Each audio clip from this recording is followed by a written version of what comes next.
Сәлеметсіздер ме? Менің аты жөнім Бұйынбаева Маржан, мен педиатр дәрігермін. Бүгін біз ангина туралы әңгімелейміз. Ангина дегеніміз не? Ангина бала денсаулығы үшін өте қауіпті, қатерлі асқынуларға дейін жеткізетін кең таралған инфекциялық ауру. Ауру ауа тамшылы жолмен, сондай-ақ тұрмыстық немесе ауырып жатқан адаммен тікелей қарым-қатынас жасау арқылы беріледі.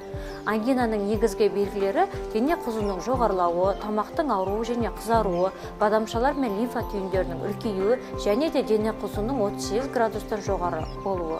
Уақытылы және дұрыс медициналық көмек көрсетілмесе, гайморит, дифтерия, менингит, туберкулез, ревматизм секілді ауыр асқынуларға әкелуі мүмкін.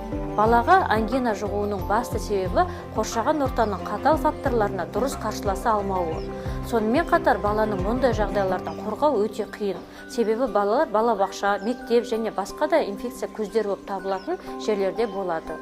Иммунитеттің әлсіреуі бала ағзасындағы дәрумендер, минералдар, микро және макроэлементтер жетіспегенде орын алады.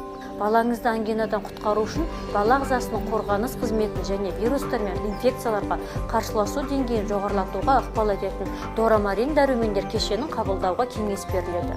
Ағзадағы дәрумендер деңгейін қалыпқа келтіру үшін дорамарин 3 аптадай курспен қабылдауға кеңес беріледі. Бұл видео сіздер үшін пайдалы болды деген сенімдемін. Келесі кездескенше.